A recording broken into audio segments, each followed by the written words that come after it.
पनवेलजवळील कळंबोली परिसरातील रोडपाली गणपती विसर्जन तलावात एका महिलेने उडी घेतल्याची माहिती मिळताच कळंबोली पोलिसांनी दाखवलेल्या प्रसंगावधानामुळे तिचे प्राण वाचले आहेत.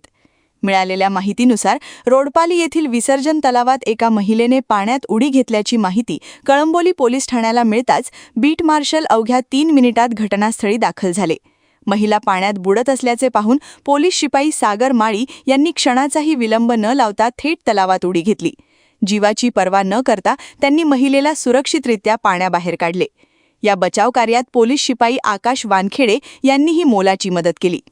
महिलेला बाहेर काढल्यानंतर पोलिसांनी तात्काळ पोलीस वाहनातून तिला रुग्णालयात दाखल केले. प्राथमिक उपचारानंतर तिची प्रकृती स्थिर असल्याचे डॉक्टरांनी सांगितले. पुढील उपचारासाठी महिलेला MGM हॉस्पिटल येथे हलवण्यात आल्याचे समजते. केवळ प्रसंगावधान राखल्याने महिलेचे प्राण वाचले. कळंबोली पोलिसांनी दाखवलेल्या या धाडसाचे आणि तत्परतेचे कौतुक होत असून नागरिकांकडून पोलीस कर्मचाऱ्यांवर अभिनंदनाचा वर्षाव होत आहे.